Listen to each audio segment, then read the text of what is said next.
Hi students, in this video I am going to introduce multivariate probability distributions.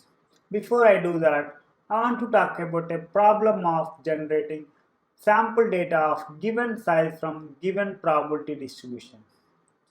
We are going to look at two theorems which will help us to make a tool to solve this problem. Okay, here is the theorem. Theorem: let x is a continuous random variable with a CDF capital Fx, then y equal to capital Fx of x follows uniform distribution over the interval 0, 1. Here you have to understand y is like a g of x, where g happen to be CDF of x. Okay. Here we are going to look at CDF of y and realize the CDF of uniform distribution over the interval 0, 1. Fine? Okay. First of all, here the support of y going to be closed interval 0, 1 as CDF values are always bounded between 0 to 1. Okay, now let us look at CDF of y. For 0 less than or equal to y less than or equal to 1, fy of y value by definition probability of y less than or equal to y, and y is what? Capital Fx of x. So the probability of capital Fx of x less than or equal to y will be same as probability of x less than or equal to fx inverse y, because here CDF is non-decreasing, that means increasing. You should know this fact. If f is increasing, if and only if its inverse also increasing. Okay, so when you have this fx of x less than or equal to y, if you operate both sides with the fx inverse, so you will have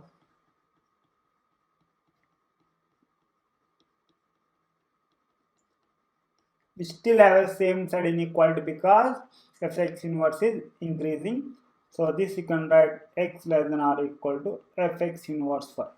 So fx less than or equal to y if and only if x less than or equal to fx inverse y. That's why the probability of f of x less than or equal to y should be same as probability of x less than or equal to fx inverse y. Now by definition, the probability of x less than or equal to fx inverse y, we can write fx of fx inverse y, which is going to be equal to y. Fine. So for 0 less than or equal to y less than or equal to 1, fy of y value equal to y. Okay. Next. For y less than 0, the probability of capital Fx of x less than or equal to y will be 0, because CDF values are non-negative. Non-negative values will never be less than or equal to some negative value. That's why this event never happened. That's why the probability of this y less than or equal to y will be 0. So fy of y value 0 for y less than 0. Now for y bigger than 1, the probability of f of x less than or equal to y is going to be 1, because the CDF value always less than or equal to 1. Okay, for y bigger than 1, this event always happen. That's why the probability of this event is 1. So probability of y less than or equal to y is 1. So CDF value at y is going to be 1. So fy of y value 1. So therefore, this is our CDF we got. Fy of y value 0 for y less than 0, y for 0 less than or equal to y less than or equal to 1, 1 for y bigger than 1. Okay, if you differentiate CDF, you will get the PDF like this. Okay, 1 for 0 less than or equal to y less than or equal to 1, 0 otherwise. Okay, so we can see that y follows uniform distribution over the interval 0, 1. Fine. Okay, next theorem. Let x is a continuous random variable with a CDF capital Fx and u be the uniform random variable over the interval 0, 1. Then y equal to fx inverse u is a random variable with a CDF capital Fx. That means if the random variable x and random variable fx inverse u is going to have same probability distribution. Okay, first of all, Here u is a uniform random variable over the interval 0, 1. So its CDF is going to be this. Fu of u, that is the probability of u less than or equal to u, equal to 0 for u less than 0, u for 0 less than or equal to u less than or equal to 1, 1 for u bigger than 1. Okay, we are going to show that fi of y value same as fx of y for all y belongs to R. Okay, we are going to show that CDF of y same as CDF of x. Okay, here y is fx inverse u. Let's look at the CDF of y. Fy of y, by definition, probability of y less than or equal to y, and here y is fx inverse u, and the probability of fx inverse u less than or equal to y will be same as probability of u less than or equal to fxy, because if you have fx inverse u less than or equal to y, here CD of fx is increasing function. If you operate both sides with this fx, so you can write fx of fx inverse u less than or equal to fx of y, because fx is increasing function. So we have same side inequality.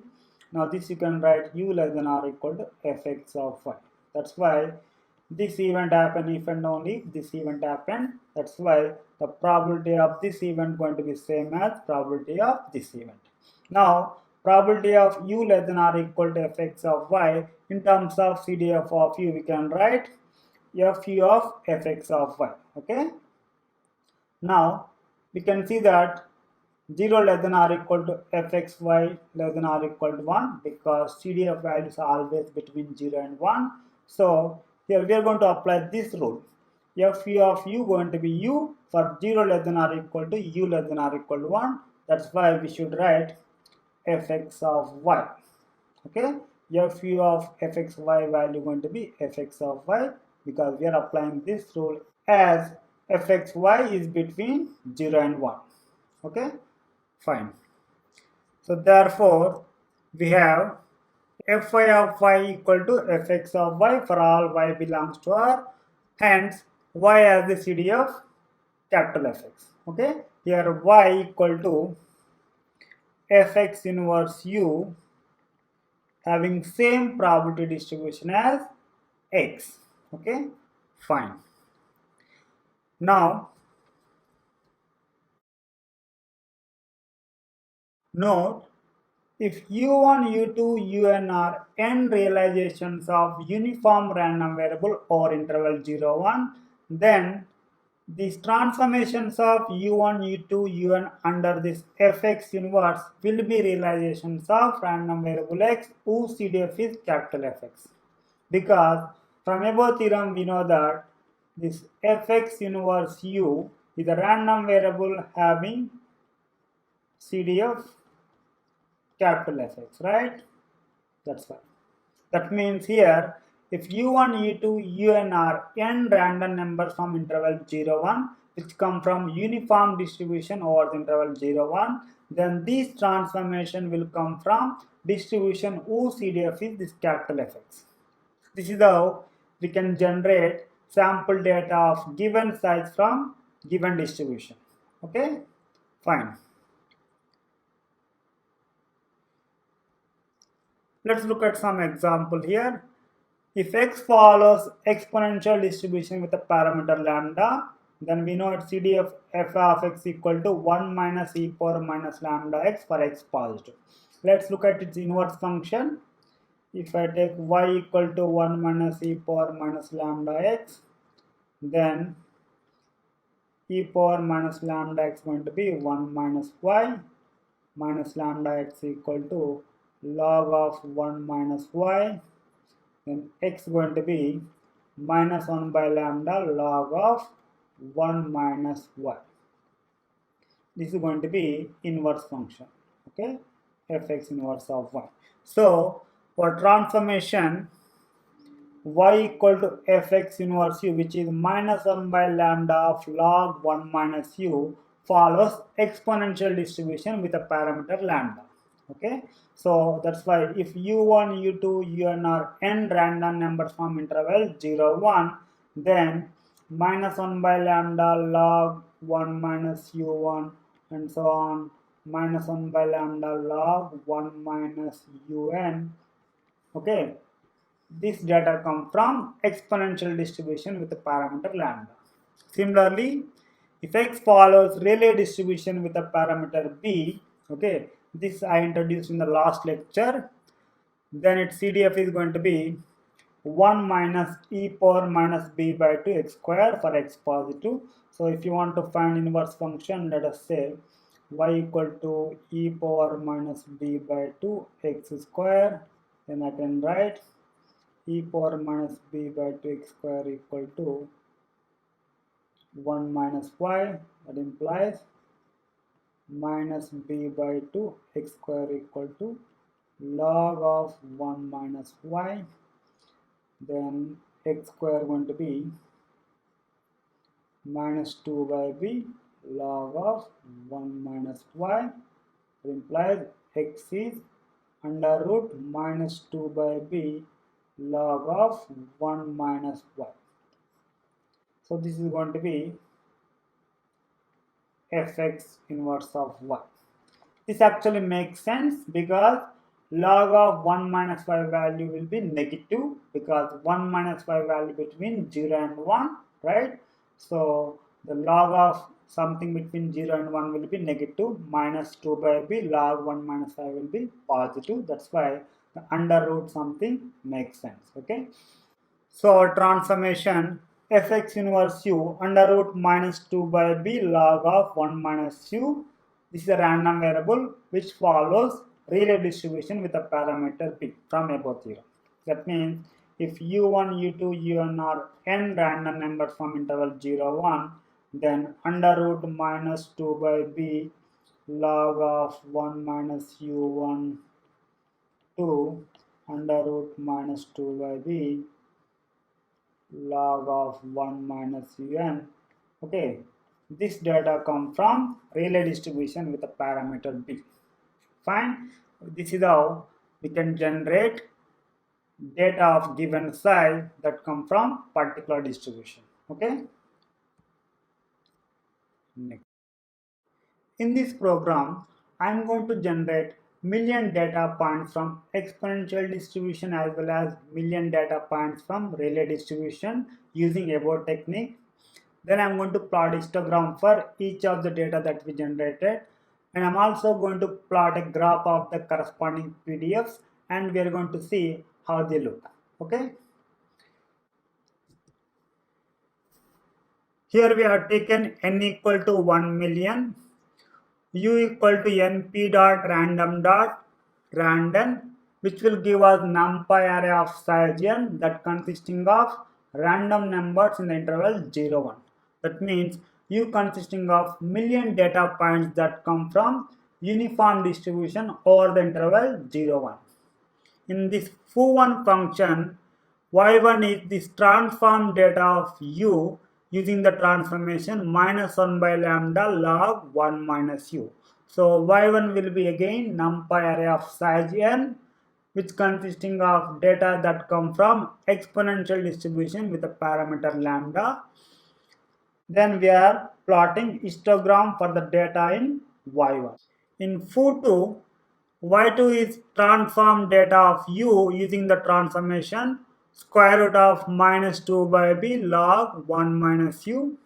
Okay.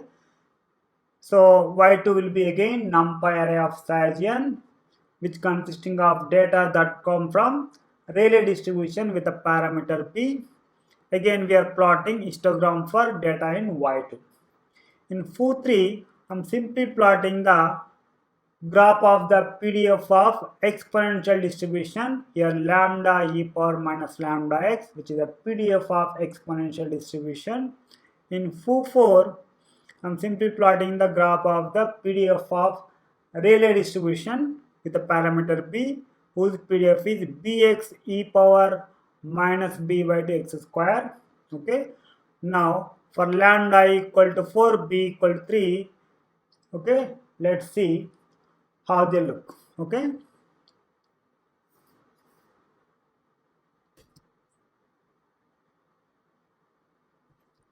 Now let me run this program.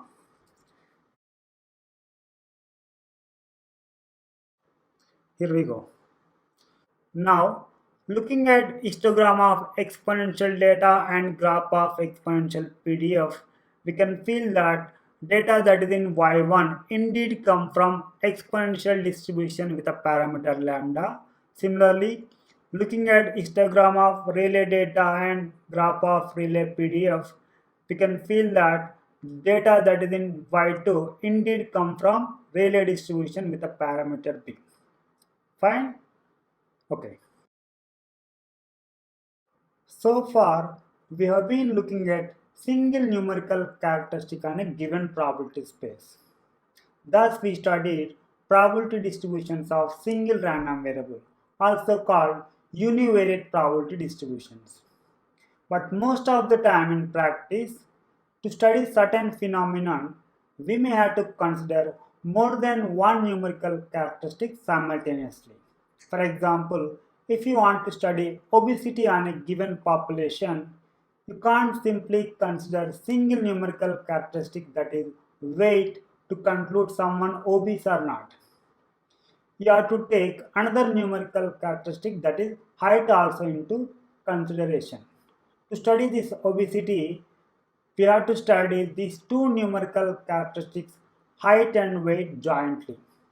The joint probability distributions of more than one random variable are called multivariate probability distributions.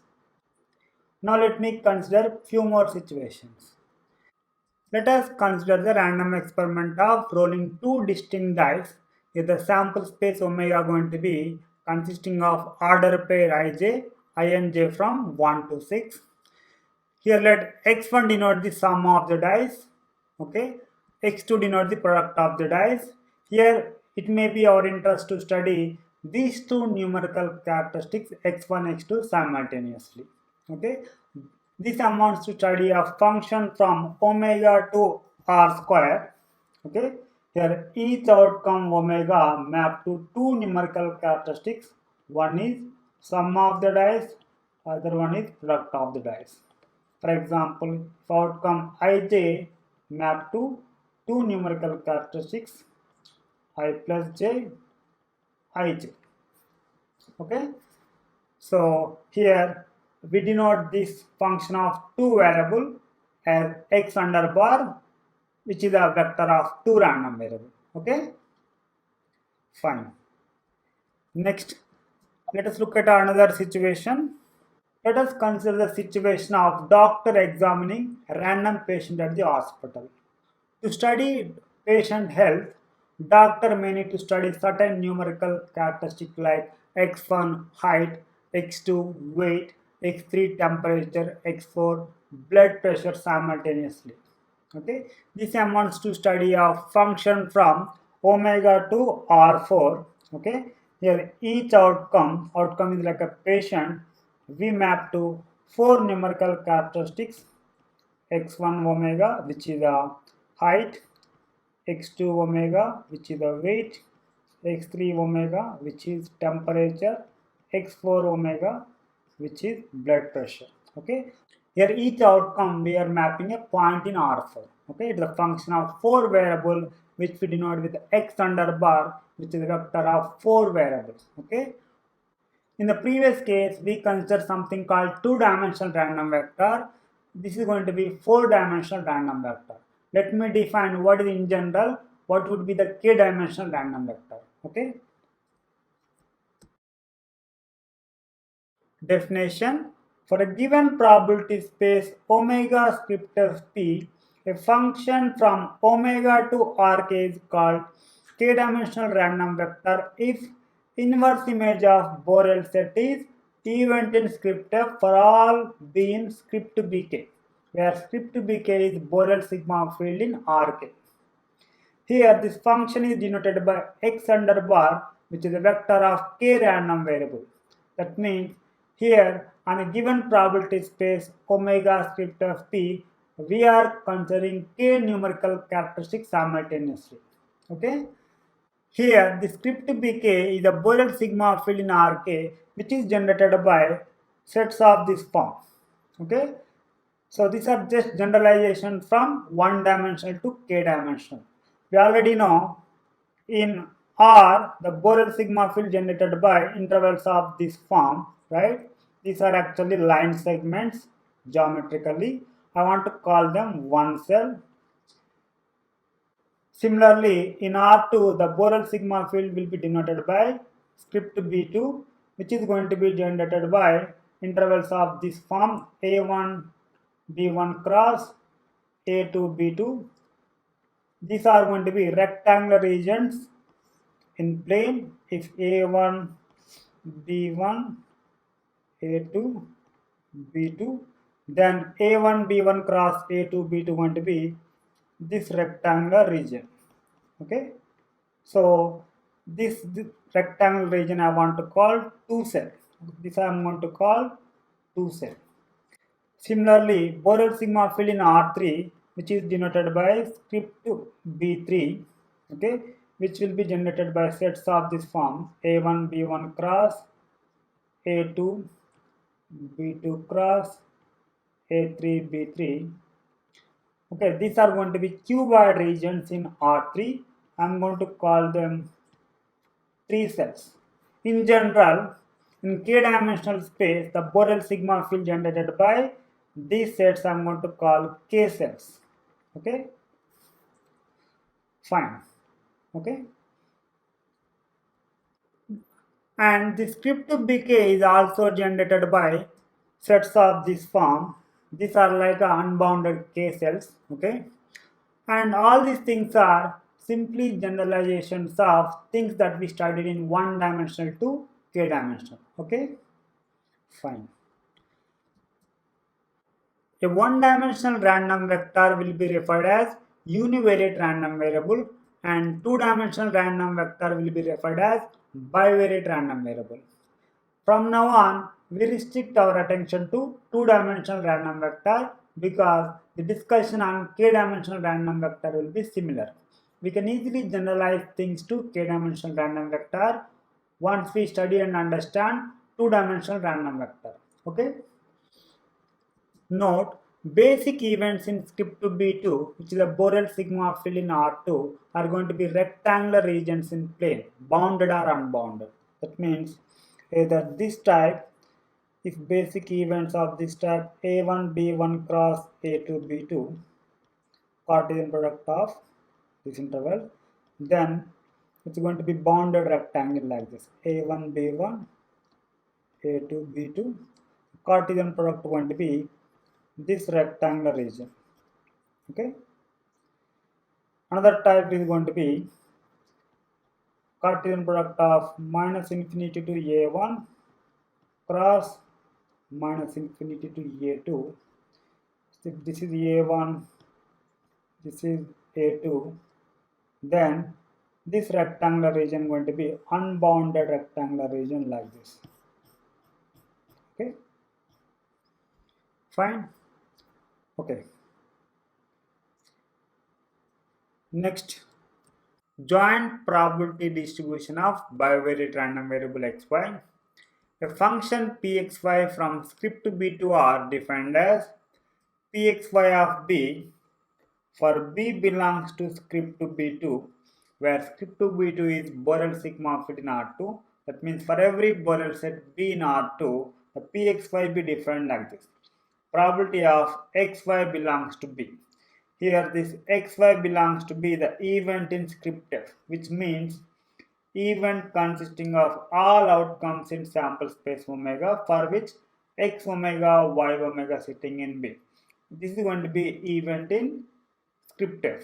Okay, this is going to be well-defined function as our underlying probability model is this omega script f p. For every event in script f, we have a probability under this probability function p, so it makes sense.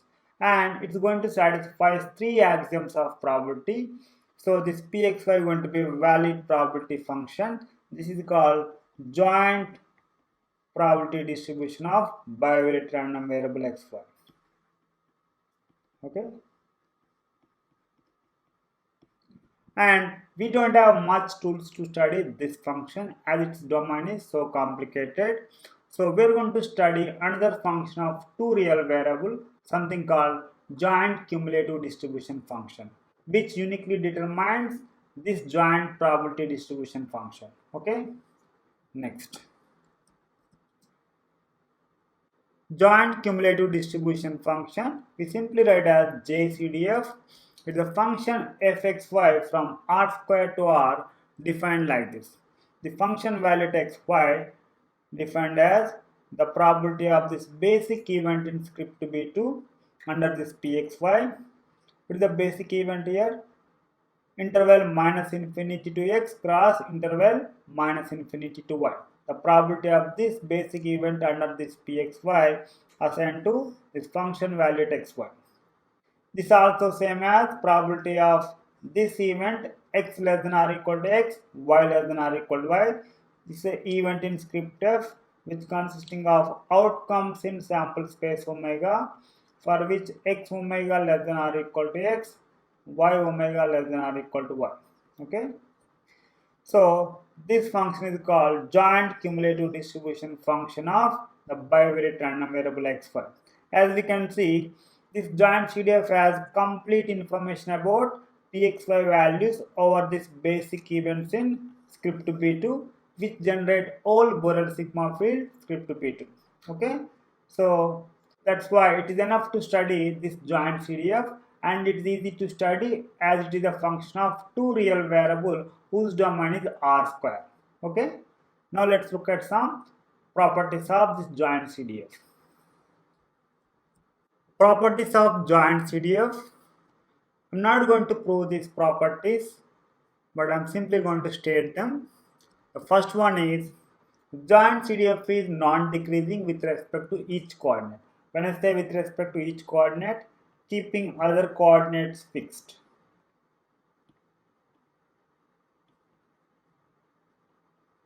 Okay, for example, if you fix y as a function of x, it should be a non-decreasing function. Okay, if you fix x as a function of y, it should be a non-decreasing function. Okay, that's what it means. And this joint CDF is right continuous function with respect to each coordinate. If you fix y as a function of x, it should be a right continuous function. If you fix x as a function of y, it should be a right continuous function. Next, if you let x go to infinity, y go to infinity, this limit is denoted by this.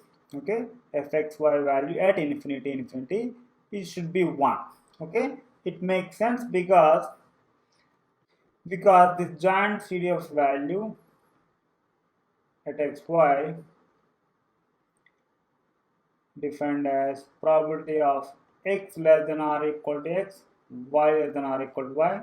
If you let both x go to infinity, y go to infinity,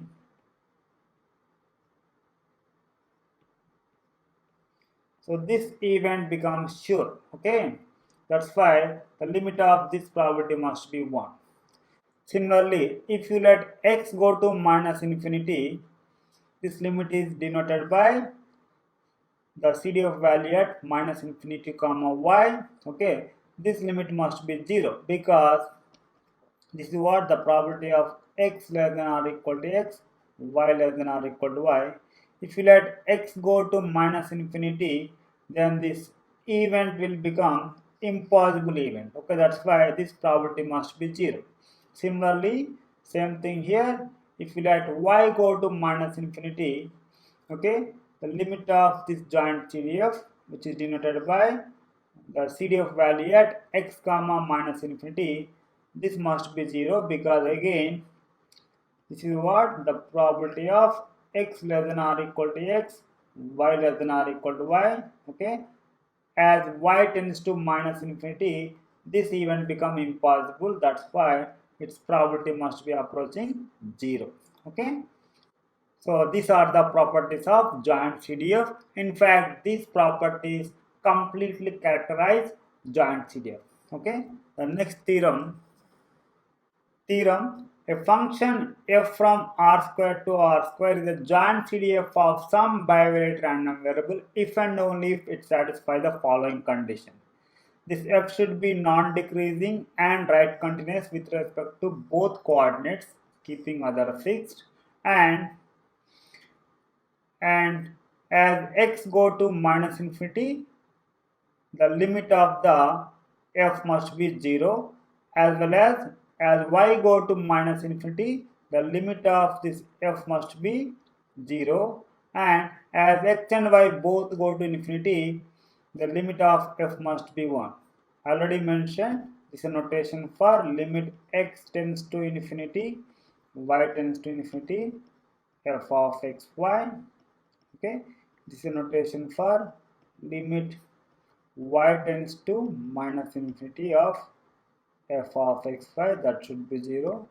This means limit x tends to minus infinity of f of x, y, that also should be 0. Okay, so any function from R square to R satisfying this condition will be joint CDF of some bivariate random variable. That means this property is completely characterize joint CDFs. Okay, next.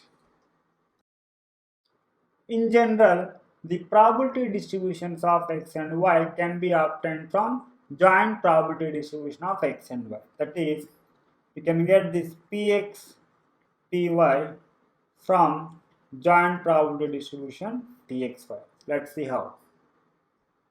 For any Borel set in R, this B cross R and R cross B both will be Borel sets in R2. So, the Px of B value, that means probability of x belongs to B, will be same as probability of xy belongs to B cross R, because what is the meaning of this? Probability of x belongs to B, comma, y belongs to R. Comma means end means like intersection. Okay, here this is like a writing x belongs to B even as x belongs to B intersection with omega. Okay, here y belongs to R is always true. For any outcome omega, y of omega will be sitting in R. So y belongs to R is like omega. So it is just like writing x belongs to B as x belongs to B intersection with omega. That's why the probability of x belongs to B should be same as probability of x belongs to B, y belongs to R. Okay, we know that for any event A equal to A intersection omega, that's why the probability of A should be same as probability of A intersection omega. Fine. So now the probability of xy belongs to B cross R in terms of joint probability distribution, we can write Pxy value at B cross R. Similarly, let me clear this. Similarly, Py of B value going to be Pxy value at R cross B. Okay, so this is how we can get the probability distributions of x and y from joint probability distribution of x and y. Okay, and here these Px, Py are called marginal probability distributions. Okay.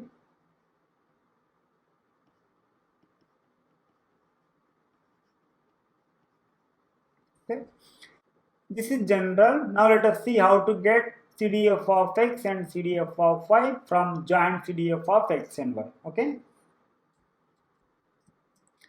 Next, here the CDF of x, fx of x value by definition, probability of x less than or equal to x.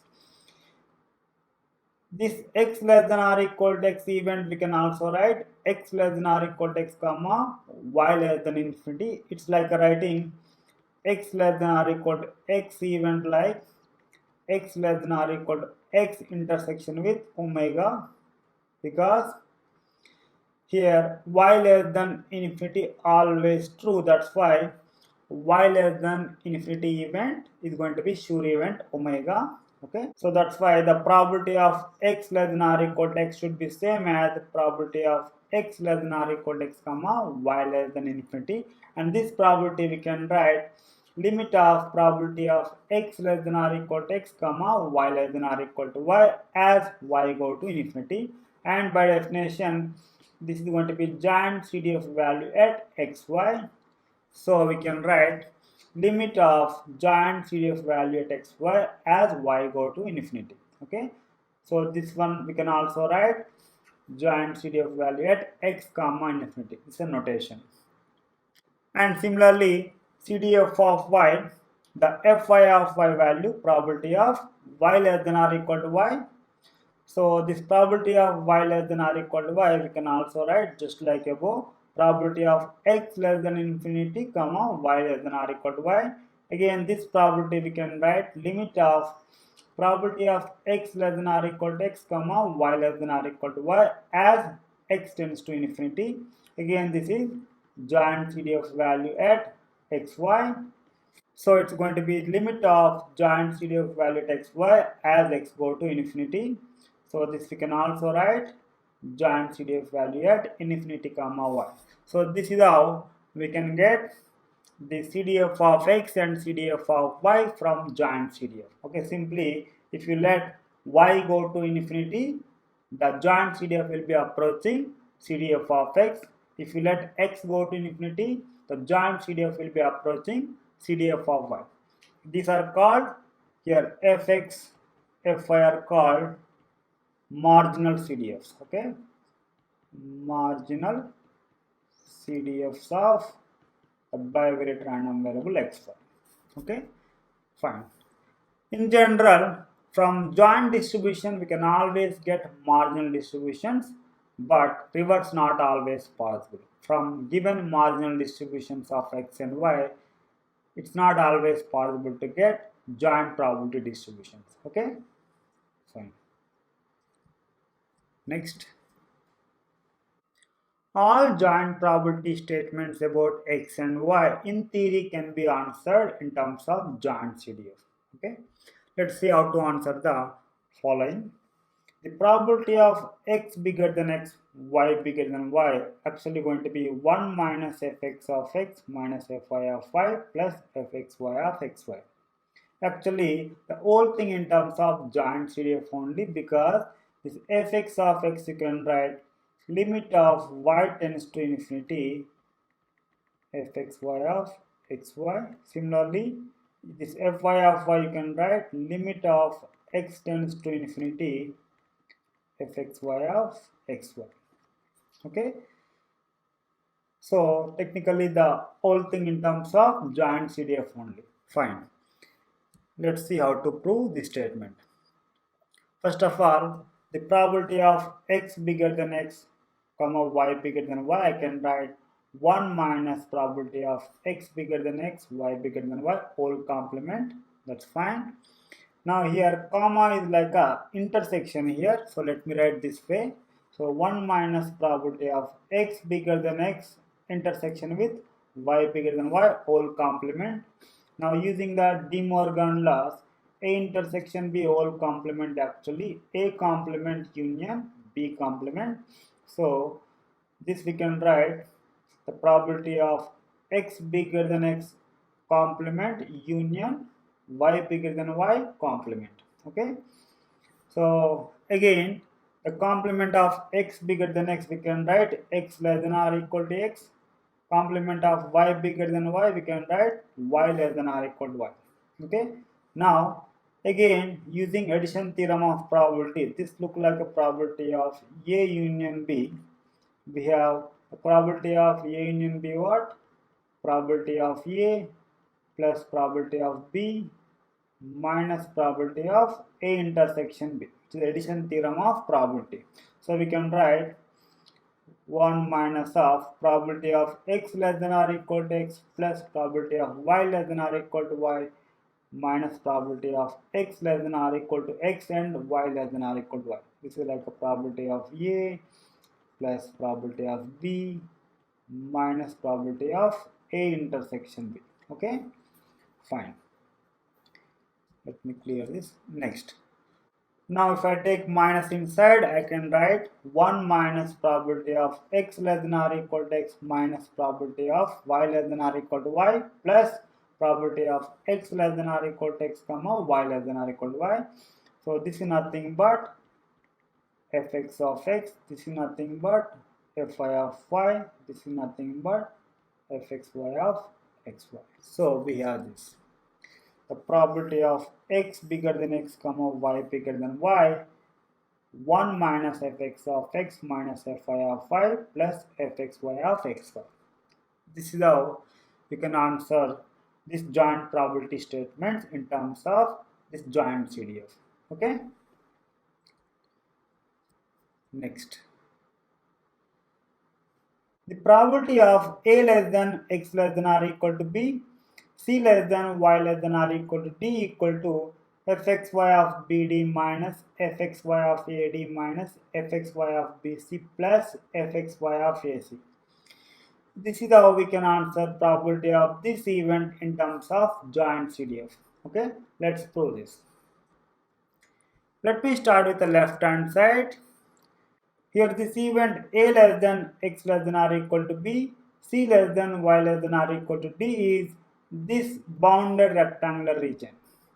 This bounded rectangular region we can actually express in terms of these unbounded rectangular regions. Let me explain here. Here this x less than or equal to B, y less than or equal to D going to be this unbounded rectangular region. Okay. And this x less than or equal to A, y less than or equal to D going to be this vertically shaded region, and this x less than or equal to B, y less than or equal to C going to be this horizontally shaded region. Okay. Now you can see that now if we subtract this union of vertically and horizontally shaded region from this unbounded rectangular region, what we left with?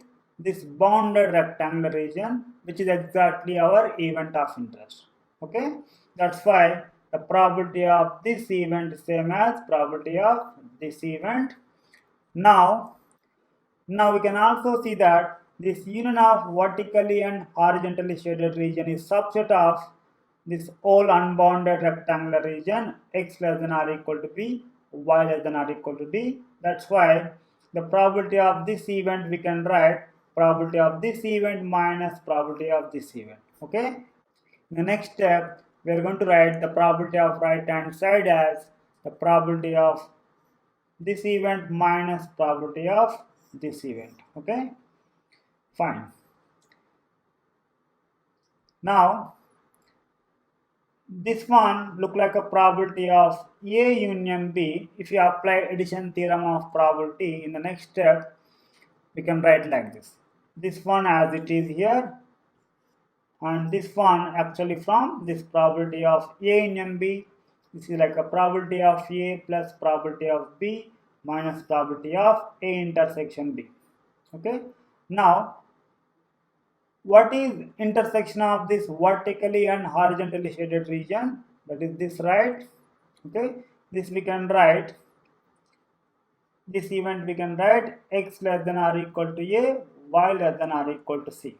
So intersection of these two events we can write x less than or equal to A, y less than or equal to C. So finally we can write probability of x less than or equal to B, y less than or equal to D minus probability of x less than or equal to A, y less than or equal to D minus probability of x less than or equal to B, y less than or equal to C minus minus plus probability of x less than or equal to A, y less than or equal to C.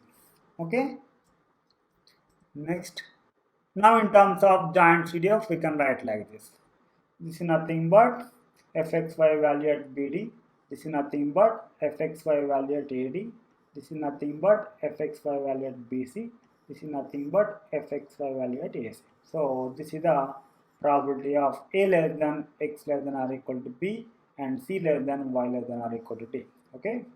This is how we can answer the probability of this event in terms of joint CDF. Okay. Next.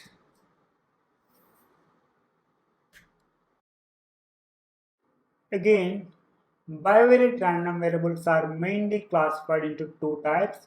One is discrete type, another is continuous type. First, let us talk about discrete type bivariate random variable. Definition: A bivariate random variable xy is said to be discrete type if both x and y are univariate discrete types. If both x and y are discrete, then we say bivariate random variable xy is discrete type. Okay? And the support of xy is going to be this. It's going to consisting of all points xy from sx cross sy, that means x coming from sx, y coming from sy, for which probability of x equal to x, y equal to y is positive. This is going to be support of xy. Okay. Now for a discrete type bivariate random variable, we are going to see an important function, something called joint probability mass function, which will be an alternative specification for probability distribution of xy. Okay. Joint probability mass function we simply write as JPMF, which is a function from r square to r, which we denote by small pxy. Okay, it is defined like this. Joint PMF value at xy is going to be probability of x equal to x and y equal to y for xy belongs to support of xy, 0 otherwise. Okay, so this is called joint probability mass function of xy. We simply write JPMF. Okay, let's look at the properties of joint probability mass function.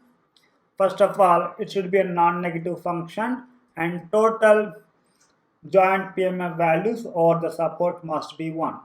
And these two properties completely characterize the joint PMF. That means if you take any function from r square to r which having these two properties, then it is going to be joint PMF for some bivariate discrete type random variable. Okay?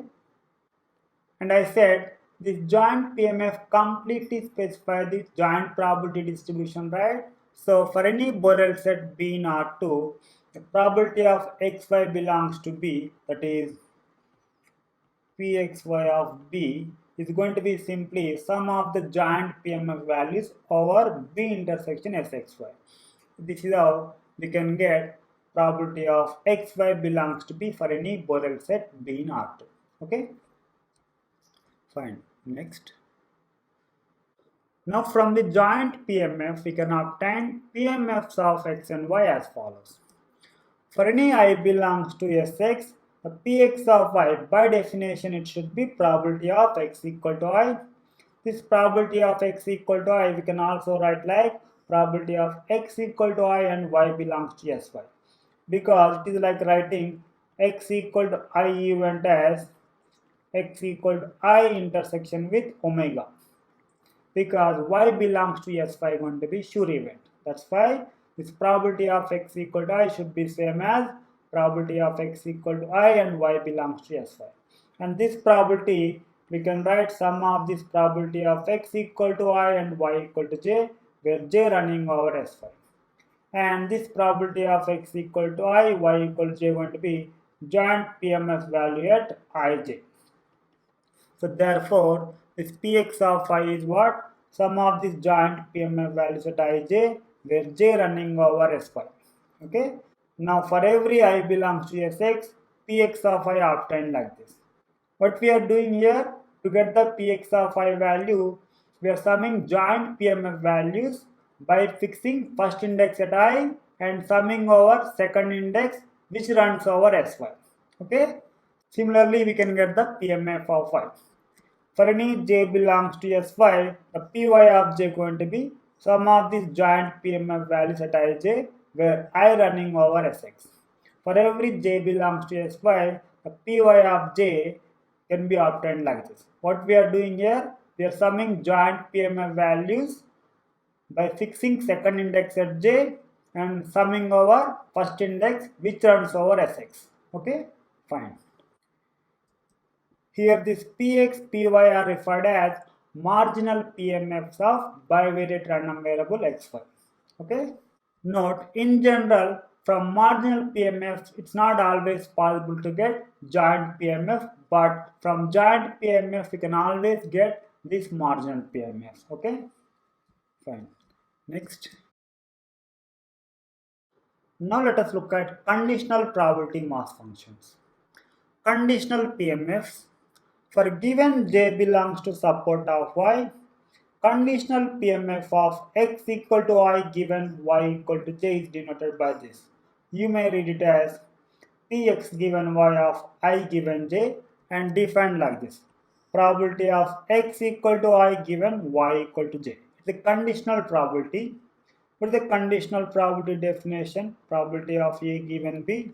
Probability of A intersection B by probability of B. So according to conditional probability definition, this probability of x equal to I given y equal to j should be probability of x equal to I and y equal to j by probability of y equal to j. In terms of joint PMF and PMF of y, we can write like this. Okay, px given y of I given j equal to pxy of ij by py of j for I belongs to Sx. Okay, here j is fixed. Okay, you can see this one as function of I. Okay, this is conditional probability mass function of x given y equal to j. Okay, fine. Similarly, for I belongs to support of x, the conditional PMF of y equal to j given x equal to I defined like this. It is denoted by py given x of j given I, which equal to pxy of ij by px of I for any j belongs to S5. Here I is fixed. You have to see this one as function of j. Okay, fine. Next example. Suppose that 3 balls are randomly selected from an urn containing 3 red, 4 white and 5 blue balls. Let x denote the number of red balls in the selection, y denote the number of white balls in the selection. Here both x and y are going to be discrete type. So this bivariate random variable xy is going to be of discrete type. And we can see that the support of x is going to be 0, 1, 2, 3. Here x can take the values 0, 1, 2, 3. And the support of y also going to be 0, 1, 2, 3 only. Though there are 4 white balls, y can take the maximum 3 because we are selecting only 3 balls. So the maximum number of white balls we can get is 3. Okay, fine. Now let us look at the joint PMF function here. The pxy of ij by definition the probability of x equal to I, y equal to j. This is going to be 3 choose I times 4 choose j times 5 choose 3 minus of I plus j by 12 choose 3. There are 12 balls. We are selecting 3 balls. So total possible selections are 12 choose 3. So the sample space size is going to be 12 choose 3, in which the number of selections that are favorable to x equal to I, y equal to j going to be 3 choose I times 4 choose j times 5 choose 3 minus of I plus j. Okay, so this is the joint PMF function. Now let's try to make joint PMF table using this joint PMF function. Okay, fine. Here is the joint PMF table. Okay, so here I is the row index, j is the column index. For example, this 18 by 220 going to be joint PMF value at 1 comma 2. Okay, here I value 1, j value 2. So is actually what? Probability of x equal to 1, y equal to 2. That is 3 choose 1, 4 choose 2, 5 choose 0 by 12 choose 3. Okay, this is going to be 18 by 220. Okay, and what is this 0? Why this is 0? Because pxy value at 1, 3, that is probability of x equal to 1, y equal to 3. We are selecting only 3 balls. We can't get 1 red and 3 white balls. That's why this is 0. Similarly, this probability is going to be 0. So we can fill the old table using this joint PMF function. Okay, fine. Now once we are done filling this joint PMF table, now we will be able to see the marginal PMFs. Okay, now here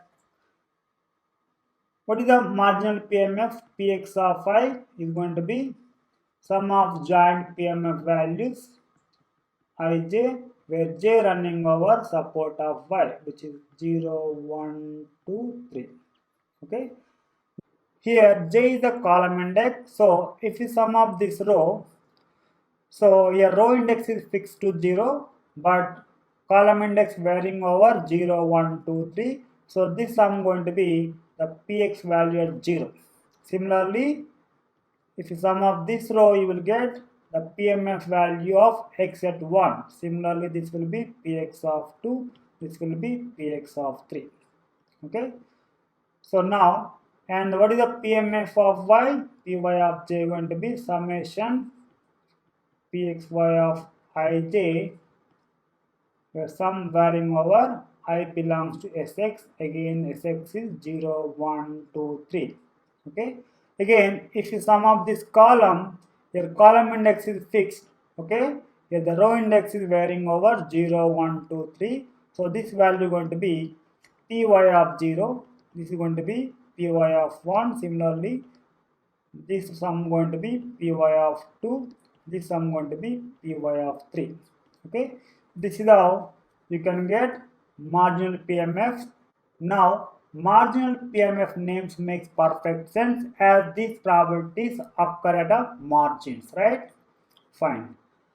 Now you can look at conditional PMFs also. If you want, for example, Px given y of 1 given 2, by definition this is going to be Pxy of 1, 2 by Py of 2. Okay. The joint PMF value at 1, 2 is what? 18 by 220, and the PMF value of y at 2 going to be this one, 48 by 220. So 220, 220 cancel, 18 by 48. Similarly, you can get all conditional PMF values. Okay, fine. Next. Definition: a bivariate random variable xy is said to be of continuous type if there exists a non-negative function small fxy, which is a function from r squared to r, such that this joint CD of capital F of xy equal to double integral minus infinity to x minus infinity to y fxy of st dt ds for all xy belongs to r square. Okay. So this is simply generalization from univariate case to bivariate. Okay. Now in this case, the small fxy is called joint probability density function. We simply write JPDF. Okay. Fine. Next, the properties of joint PDF. First of all, this joint PDF must be non-negative function, and the total double integral of joint PDF must be equal to 1. Geometrically, the total volume under the surface of joint PDF must be equal to 1. This must be true because we know something. Limit x tends to infinity and y tends to infinity, the joint CDF value will be approaching 1, right? This integral nothing but exactly limit x tends to infinity, y tends to infinity, integral minus infinity to x, minus infinity to y, fxy of st dt ds. Okay, so this is exactly we defined as joint CDF value at xy. Okay, we know this, so that's why this must be true. Anyway, next, the support of xy defined like this: all points in R square for which joint PDF value positive. And if further, if joint PDF is continuous, you can actually get this joint PDF from joint CDF simply by differentiating twice with respect to x ones with respect to y ones. This is how you can obtain joint PDF from joint CDF. Okay. Okay. Next. And for any Borel set B in R2, if you want the probability of xy belongs to B, You simply have to perform this double integral over the region B with integrand joint PDF. Okay, so this is how you can obtain probability of xy belongs to B for any Borel set in R2. Okay, fine. Now we can obtain PDFs of X and Y from joint PDF as follows. What I do, first I get the CDF of X, then I differentiate it to get the PDF of X. Okay, here is the CDF of X. Fx of X, by definition, the probability of X less than or equal to X, and this probability of X less than or equal to X going to be same as probability of X less than or equal to X and Y less than infinity. You know the reason, because Y less than infinity is a sure event, right? And the probability of this event can be obtained simply integrating joint PDF over this region. That's why this fx of x going to be this integral. Okay, now let's rewrite this double integral fx of x equal to, let's separate this integral. First we are integrating with respect to t here. So once you're done with this integration, this will be some function of s. Okay, because we are performing integration with respect to t, it's going to depend on s. Okay, so this look like minus infinity to x g of s ds. Okay, so if I differentiate this CDF with respect to x, the right hand side by first fundamental theorem of calculus, it should be equal to g of x. Okay, so that's why if I differentiate this CDF of x, I get the PDF of x, that is going to be g of x. So this is the g of x, because I said g of x is what? Integral minus infinity to infinity fxy of st dt, right? So simply I am replacing s with a x. So this is going to be f of x. Here t is a dummy variable, you can use anything, so we can also write like this. Okay, here fx of x is going to be integral of the joint PDF with respect to y from minus infinity to infinity. Okay. Similarly, we can get the PDF of y simply integrating joint PDF with respect to x from minus infinity to infinity. Okay. Here, to get the PDF of x, we have to integrate the joint PDF with respect to other variable y from minus infinity to infinity. To get the PDF of y, we have to integrate the joint PDF with respect to other variable x from minus infinity to infinity. Okay, so this is how we get PDF of x and PDF of y from joint PDF. Here this fx and fy are called marginal PDFs of bivariate random variable xy. Okay, next. Next, conditional probability density functions. Conditional PDF of x at x given y equal to y is going to be this. This is a notation. We read it as fx given y of x given y equal to fxy of xy by fy of y. Okay. So similarly, the conditional PDF of y at y given x equal to x is going to be this. This is a notation. This is a definition.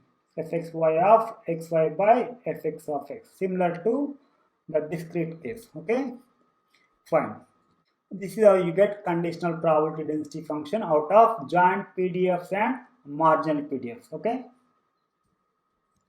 Okay. Here if the joint PDF of continuous bivariate random variable is given, fxy of xy equal to 10xy square for 0 less than x less than y less than 1, 0 otherwise.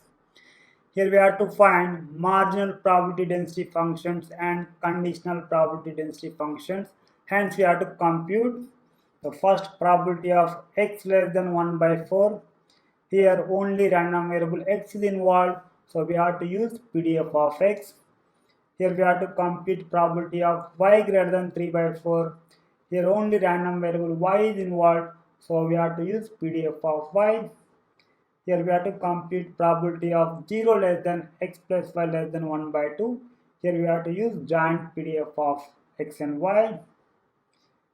Here we have to compute probability of x less than 1 by 3 given y equal to 3 by 4. Here, here we have to use conditional PDF of x given y equal to 3 by 4. Okay.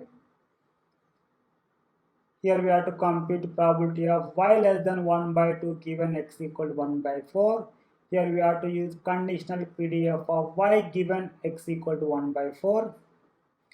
And here we have to compute probability of 0 less than x less than 1 by 2, 1 by 4 less than y less than 3 by 4. Here we have to use joint PDF of x and y. Okay. First we will find marginal PDFs and conditional PDFs. Then we will be able to compute all these probabilities. Okay. Here first of all the support of xy is going to be this. Okay. 0 less than x less than y less than 1. This is the green shaded region. That is going to be support of xy. Okay.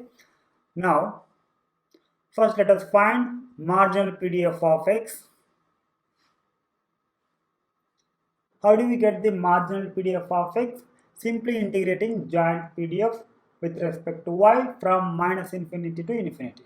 But our joint PDF is going to be 0 outside this green shaded portion. So our y limit simply going to be from y equal to x to y equal to 1. These are going to be our y limits. So we are going to integrate joint PDF from x to 1 with respect to y. So integral of this 10x y square with respect to y from x to 1 going to be this. If you integrate the y square, so you end up with a y cube by 3 after applying limits x to 1. So this is what you end up with, 10 by 3 times 1 minus x cube. Okay, so this is going to be your PDF of x. Fx of x going to be 10 by 3 x times 1 minus x cube for 0 less than x less than 1, 0 otherwise. So this is going to be our support of x. Okay. Now let us find the marginal PDF of y. How do we get the marginal PDF of y? Simply integrating joint PDF with respect to x from minus infinity to infinity. But our joint PDF is 0 outside this green shaded portion. So what should be our x limits? Our x limit is going to be this x equal to 0 to x equal to y. Okay, these are going to be our x limits. So we have to integrate our joint PDF with respect to x from 0 to y. Okay, our x limit is going to be 0 to y. So integral of x is going to be x square by 2.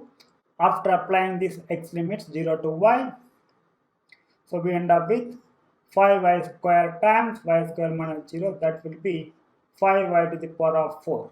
Therefore, the PDF of y is going to be fy of y equal to 5y to the power of 4 for 0 less than y less than 1, 0 otherwise. Again, support of y also going to be 0 to 1. Now let us find the conditional PDF of x given y equal to y. What is the definition? The conditional PDF of x given y equal to y is the joint PDF fxy of xy by marginal PDF of y fy of y. Okay. So what is the joint PDF we got? 10x y square. What is the marginal PDF that we got? 5y to the power of 4. So this is going to be 2x by y square. Here y is fixed and here support is going to be 0 less than x less than y. This y is given here. Okay, so x must be smaller than the given y. Okay, that's when we have 2x by y square, otherwise 0. Similarly, conditional PDF of y given x equal to x. Similarly, we can write down the conditional PDF of y given x equal to x. Okay, definition is what? Joint PDF fxy of xy by marginal PDF fx of x. So what is the joint PDF we got? 10x y square, and this marginal PDF that we got 10 by 3 x times 1 minus x cube. Okay, this is going to be simplified to 3y square by 1 minus x cube. Okay, here support is going to be x less than y less than 1. Okay, because we know that x must be always less than y. So here x is fixed, so y must be bigger than given x. Okay, so this is going to be support of this PDF. Now we got all marginal PDFs and conditional PDFs. Now we will be able to compute all the probabilities that are asked to compute. Okay. The first one, the probability of x less than 1 by 4. Simply you have to integrate the PDF of x from minus infinity to 1 by 4. But we know the support of x is 0 to 1 only. That's why it's enough to integrate from 0 to 1 by 4. So the PDF of x is 10 by 3 x times 1 minus x cube. Okay. So if you integrate this, it's easy. Feel free to verify. You will end up with 53 by 512. Similarly, second one, the probability of y bigger than 3 by 4. How do you get this probability? Integrating PDF of 5 from 3 by 4 to infinity. Again, the support of y is going to be 0 to 1. So it is enough to integrate from 3 by 4 to 1. And the PDF is 5y to the power of 4. It is easy integral. So we'll end up with 781 by 1024. Okay. So next. Now third one, we have to compute probability of 0 less than x plus 5 less than 1 by 2. Okay. So what is this region 0 less than x plus 5 less than 1 by 2? This triangular region is 0 less than x plus 5 less than 1 by 2. So technically, we have to double integrate joint PDF over this region. But our joint PDF is going to be 0 outside its support. So intersecting this region with our support is going to be this blue region, okay, this blue triangle. So it's enough to integrate our joint PDF in this blue region, okay, this blue triangular region R, okay. So here, so now the x limit is going to be x equal to 0 to x equal to 1 by 4, and y limit is going to be this curve y equal to x2, this curve y equal to 1 by 2 minus x. So for this blue region, x limit is going to be 0 to 1 by 4, y limit is going to be x to 1 by 2 minus x. First we integrate with respect to y, then we integrate with respect to x. Okay.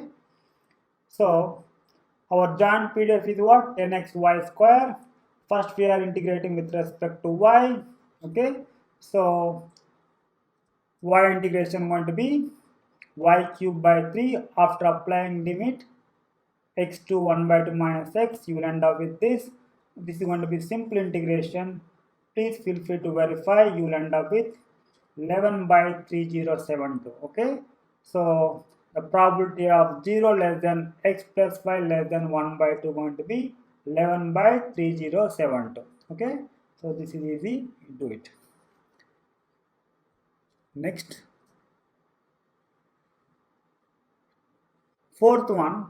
Here we have to compute probability of x less than 1 by 3 given y equal to 3 by 4. So we need a conditional PDF of x given y equal to 3 by 4. So we need this one. Okay. Okay. So we already know conditional PDF of x given y. What is that? We got 2x by y square. Okay.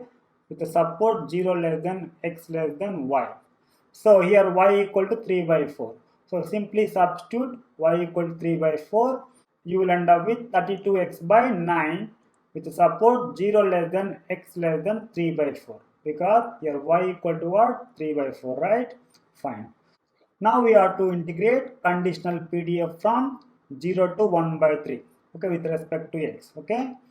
So with the conditional PDF that we got 32x by 9. So we are integrating with respect to x from 0 to 1 by 3. You will end up with 16 by 81.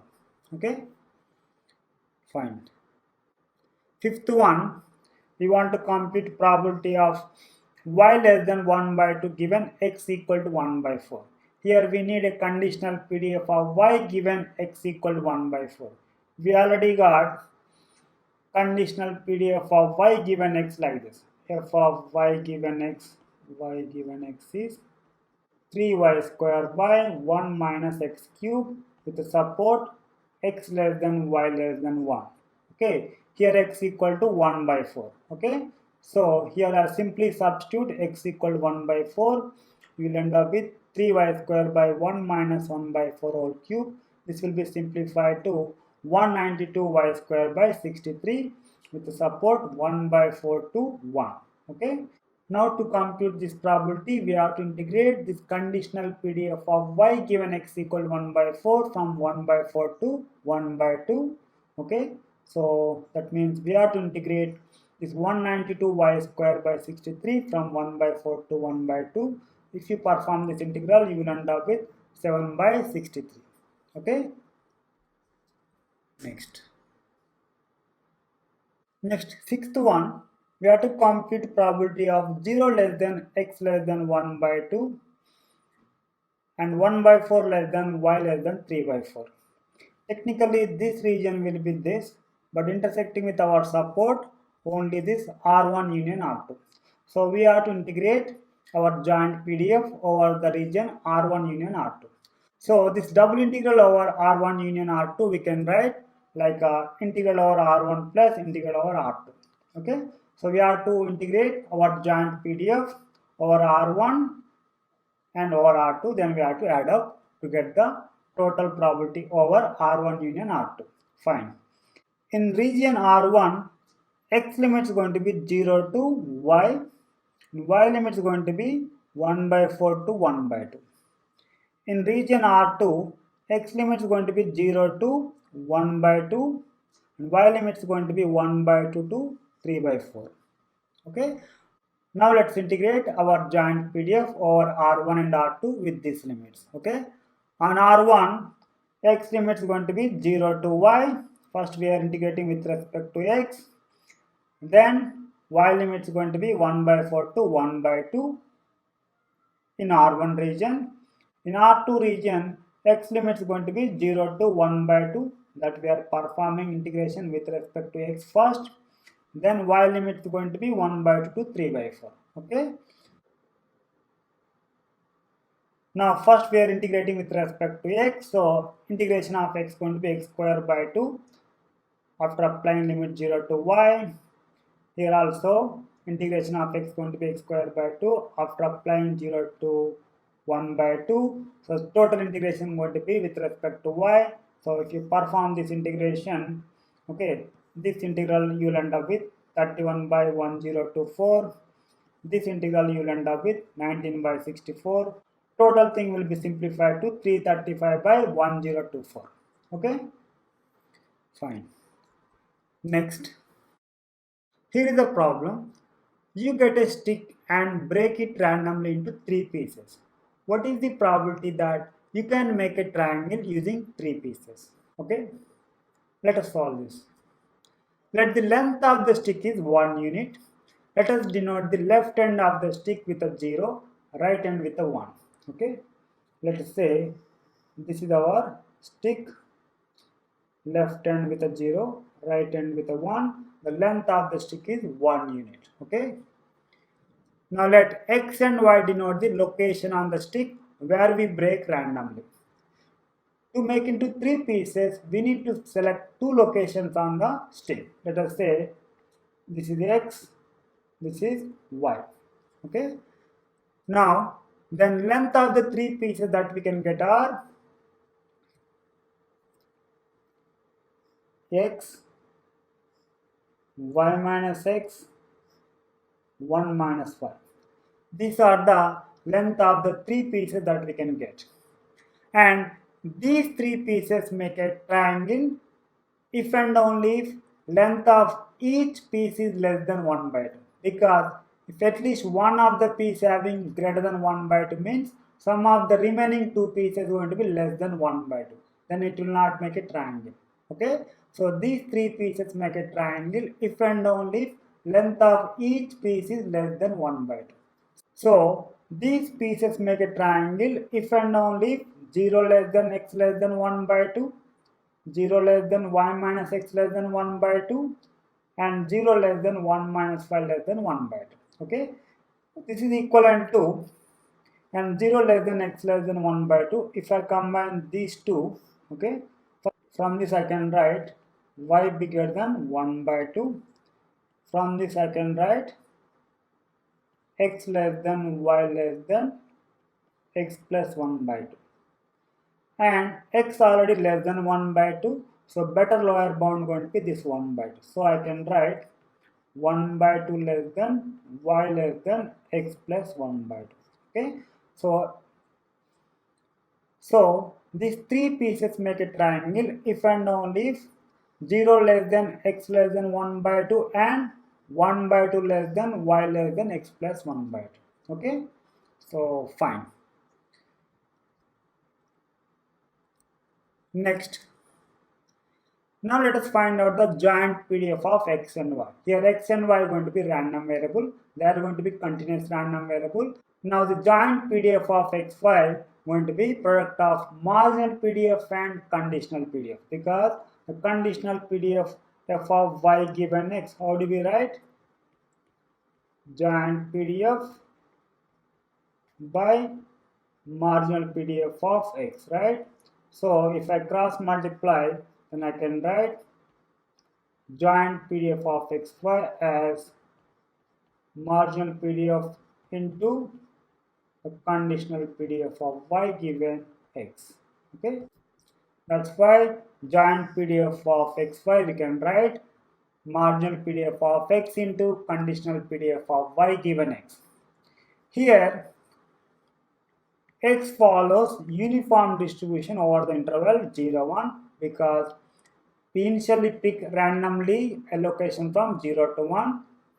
Once we pick the location x, the y given x will follow uniform distribution over the interval x to 1, because we pick a location from x to 1, right?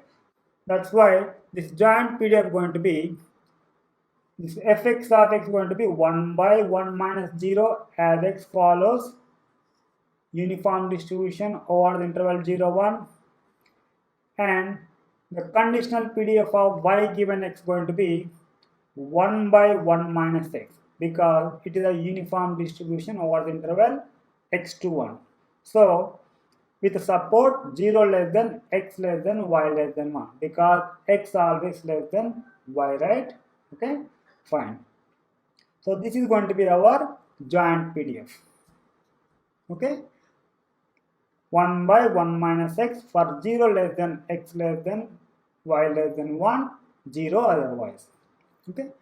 Now let us compute the probability of three pieces making triangle. Now probability of three pieces making a triangle equal to probability of 0 less than x less than 1 by 2 and 1 by 2 less than y less than 1 by 2 plus x. Okay. Now we simply have to double integrate our joint PDF over this region. Okay. So what we do, we simply integrate joint PDF over this region. 0 less than x less than 1 by 2, 1 by 2 less than y less than x plus 1 by 2. Okay, fine.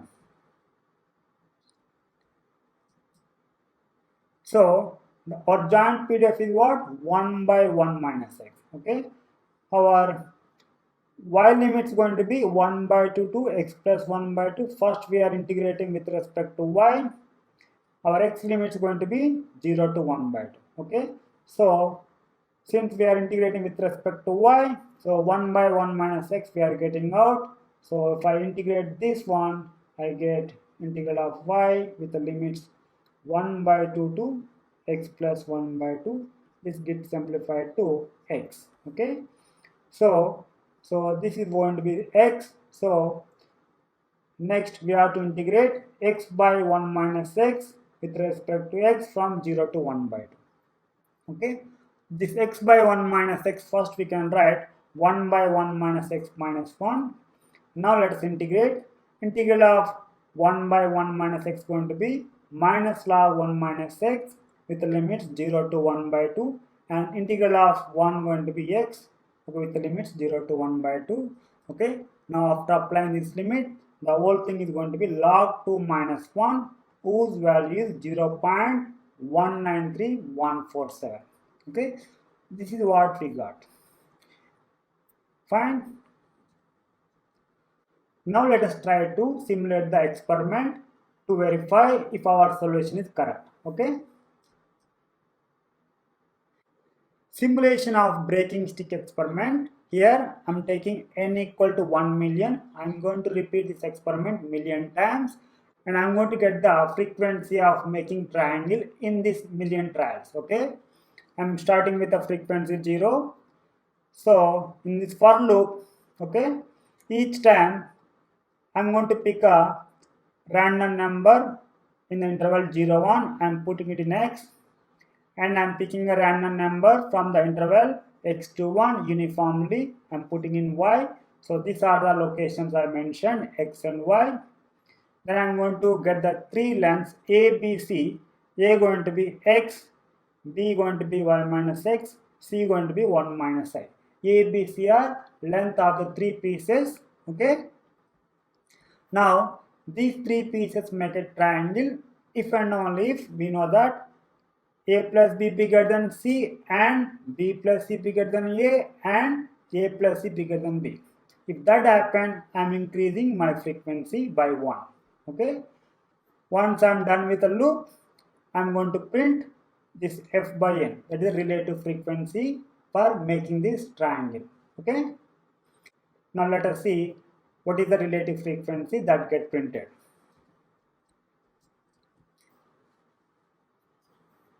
Let me run here. Okay, 0.192526. It's pretty close to actual probability that we got. Let me run again. 0.19286. 0.192581. 0.193939. See, it's pretty close to actual probability that we got theoretically, right? So our approach must be correct. Okay. Okay. Now let me stop. Thank you.